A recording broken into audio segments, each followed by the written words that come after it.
శ్రీ రామచంద్రాభ్యాయ నమః. సభకు నమస్కారం. శ్రీమాన్ పండితారాధ్యుల దశరథరామయ్య భాగవతార గారిని నేను మీకు పరిచయం చేయవలసిన అవసరం లేదు.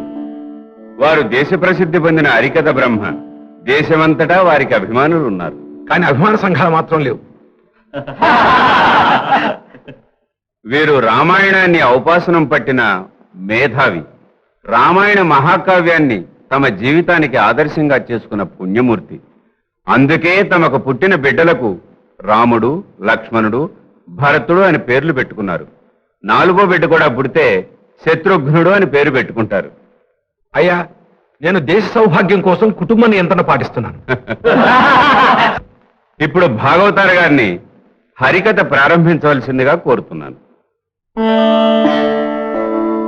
మంచి ఇతిహాసం చెప్పి మంచిని బోధించేది రామాయణం.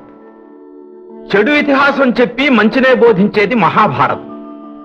ప్రపంచంలోని మానవాళి అంతా ఈ 2 ఇతిహాసాల్లోని నీతి నియమాలు క్రమం తప్పకుండా పాటిస్తే అదే భూలోక వైకుంఠం.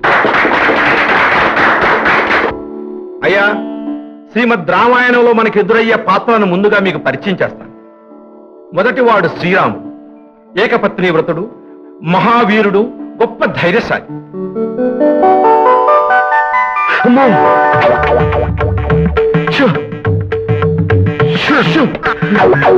సరిగ్గా నా నెత్తి మీద ఎక్కి నన్ను ఏడిపించడమే నీ ప్రోగ్రామ్ ఇవాళ.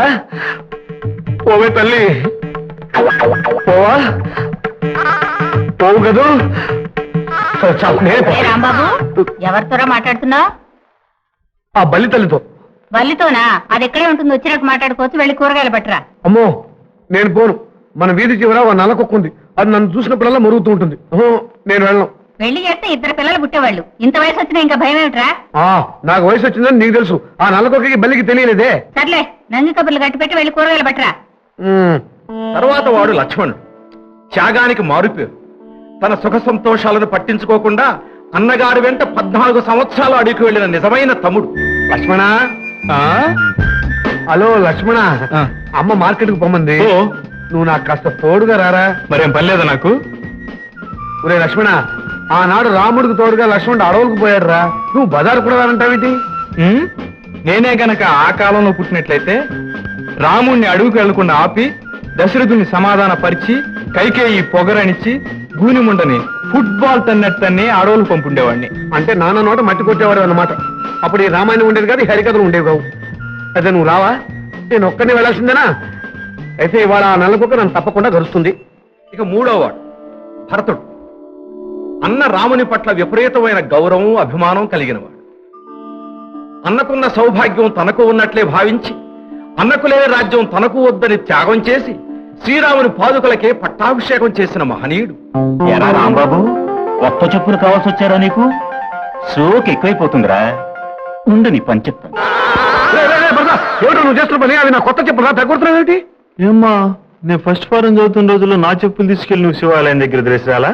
దానికి బదులు వాటి ఖరీదు 49 రూపాయలు 95 పైసలు రా. అంత ఖర్చు పెట్టి చెప్పులు ఎందుకు కొంటాం? నీ ముఖం ఏ ఆడదే చూడదు. కనీసం చెప్పులు చూసానే వెంటపడుతుందనా? నా మొహానికే రా. అద్దంలో చూసుకోరా, నువ్వే జడుచుకుంటావు. నువ్వు అలాగే చూస్తూ ఉండు. నేను రోజు అందమైన అమ్మాయిని పెళ్లి చేసుకుంటా. అది చూసి కుళ్ళు ఎడుద్దు గాని. ఏడ్చావులేరా? పోనీ నీ చెప్పులైనా ఇవ్వరాల, బజార్ దాకా వెళ్ళొస్తాను. వీలేదు. రే భర్త, రామాయణంలో భరతుడు రాముడు చెప్పులతో రాజ్యం వెళ్ళాడురా. ఆ తరువాత రాముడు చెప్పులు లేకుండానే అడవులన్నీ తిరిగాడురా. వెళ్ళు. అర్ధాయుష్మాన్ భవ. ఓకే, థ్యాంక్ యూ, వెళ్ళిరా. పంజాబులో అల్లకల్లోలం. అంతరిక్ష విజేత రాకేష్ శర్మది హైదరాబాద్. ఏంట్రా, గ్రహం చుట్టూ ఉపగ్రహాలు చేరినట్టు మీరు నా చుట్టూ చేరారు? ఈ రోజు 1వ తేదీ కదండి, ఖర్చులకు డబ్బులు ఇవ్వద్దు. ఓహో, మర్చిపోయాను. ఏది గుర్తుండటం లేదే. వయసు వస్తుంది కదా. అవును నాన్న, వయసు వచ్చేస్తుంది. త్వరగా పెళ్లి చేస్తే పోలా? నేను చెప్పేది నాకురా. నేనన్నది నాకు. సరేలే. ఏరా రాంబాబు, ఏమిటన్నా నీ పుస్తకాల వ్యాపారం ఎలా ఉంది నాయన? సెక్స్ పుస్తకాలు మాత్రం పకోడీలో అమ్ముడుపోతున్నాయన్నా. కానీ నువ్వు రాసిన భక్తి పుస్తకాలే అస్సలు కదలటం లేదు. దానికి నేను పద్ధతి ఆలోచించానన్నా. ఏమిటా పద్ధతి? సెక్స్ పుస్తకాలు అట్లన్నీ పీకేసి భక్తి పుస్తకాలకు అందించేస్తే సరి. ఒరే ఒరే అప్రాచ్యుడా, ఇలాంటి వాళ్ళు ఉన్నబట్టే దేశం ఇలా తగలడిందిరా. సరే, ఎంత కావాలో చెప్పు. చిచ్చి, ఏమిటది చెప్పు. కింద పడే. ఏం చేయమంటావు? ఆ భర్తను ఎలా పీకేసాడు చూడు. కొత్తగా కొనాలి. ఇంతకు ఎంత కావాలో చెప్పాడు.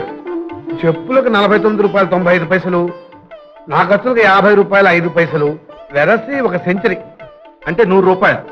ఇదో థ్యాంక్స్ నాన్న. చాలే. ఎరా లక్ష్మణ, మీ ఆఫీస్ వ్యవహారాలు ఎలా ఉన్నాయి? మరో 6 మాసాల్లో మా బాస్ రిటైర్ అవుతాడు. అప్పుడు నాకు ప్రమోషన్ వస్తుంది. పైగా ఆయన హార్ట్ పేషెంట్ కూడా. ఈ లోపల గుట్టుకుమన్నాడు అనుకోండి, ఇంకా త్వరగా వస్తుంది ప్రమోషన్. ఓరి వెధవా, ఎవడైనా సస్తే పైకి రావటం కాదురా, నువ్వు కష్టపడి పైకి రావాలి.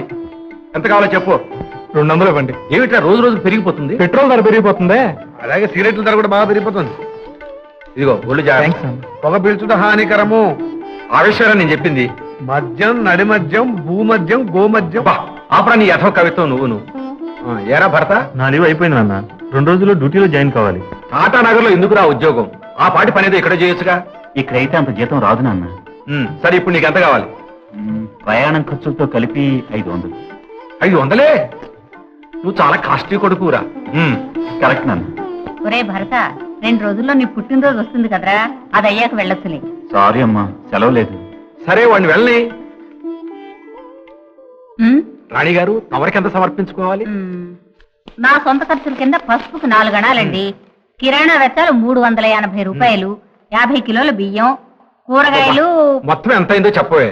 1499 రూపాయలు 95 పైసలు. పెద్ద సైజు బాటా రేటు. ఇదిగో 1500 రూపాయలు.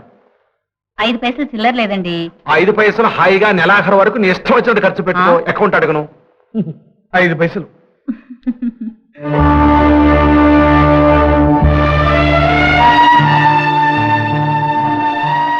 రామకృష్ణ, నీకెంత కావాలి? 85 రూపాయలు. ఒక ఫుల్ బాటిల్ విస్కీ ఖరీదన్నయ్య. ఈ ఒక్కరోజు ఖర్చుకి నువ్వు ఇస్తే చాలు. ఎందుకంటే ఒక్కొక్క రోజే బతికిపోతుంటాడు తాగుబోతూ. నిన్నున్నవాడు ఇవాళ లేడు, ఇవాళ ఉన్నవాడు రేపు ఉండడు. డబ్బులు లెక్క పెడుతూ బతకడం కన్నా రోజులు లెక్క పెట్టుకుంటూ ఖర్చు అయిపోవడమే నాకు సరదా.